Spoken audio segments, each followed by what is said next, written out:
ইতিমধ্যে অসমত মাননীয় প্ৰধানমন্ত্ৰী নৰেন্দ্ৰ মোদী ডাঙৰীয়াৰ যি সবকা সাথ সবকা বিকাশৰ ৰাজনীতি আৰু মুখ্যমন্ত্ৰী ডক্টৰ হিমন্ত বিশ্ব শৰ্মা ডাঙৰীয়াৰ যি সকলোকে সকলো সহযোগত সকলোৰে বিকাশৰ যি ৰাজনীতি, এই ৰাজনীতিৰ প্ৰতি আকৃষ্ট হৈ আজি সকলো ৰাইজ ভাৰতীয় জনতা পাৰ্টীৰ মঞ্চত যোগদানৰ বাবে আগুৱাই আহিছে।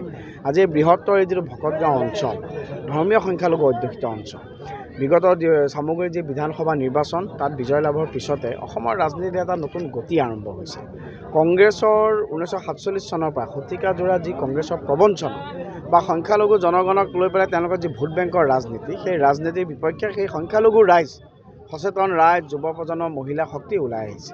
আজি তাৰ ফলস্বৰূপে আমি দেখিছোঁ যে কংগ্ৰেছৰ দুগৰাকী জ্যেষ্ঠ নেতা মুজিবুৰ ৰহমান আৰু আমাৰ ভেলৌগুৰি ডিফলু আঞ্চলিকৰ মণ্ডল সভাপতি, লাওগাঁও মণ্ডলৰ সভাপতিকে ধৰি পেলাই কংগ্ৰেছৰ নগাঁও জিলা এই সংশ্লিষ্ট মণ্ডলকেইটা বহুকেইজন জ্যেষ্ঠ নেতা, যাক আমি ক্ৰীম বুলি ক'ব পাৰোঁ, তেওঁলোকে মেইন কাৰ্যকৰ্তা আছিলে, আজি ভাৰতীয় জনতা পাৰ্টীত যোগদান কৰিছে।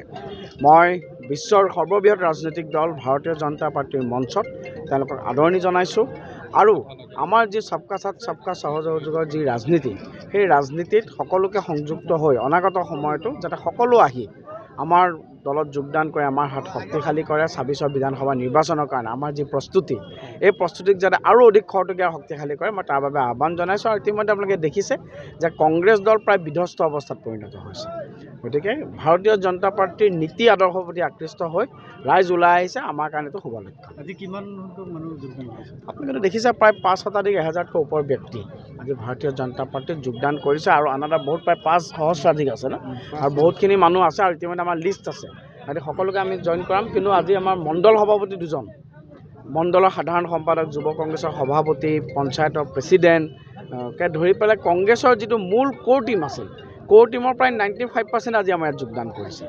গতিকে তেওঁলোকৰ পৰা আমি লিষ্ট লৈছোঁ। সময়ৰ আমাৰ যিহেতু সময়ৰ অলপ সীমাবদ্ধতা আছে আৰু ইমানখিনি মানুহ একেলগে জইন কৰাৰ সম্ভাৱনা আপোনালোকে দেখিব। এতিয়া মণ্ডলে মণ্ডলে বুথে বুথে আমাৰ যোগদান কাৰ্যসূচী।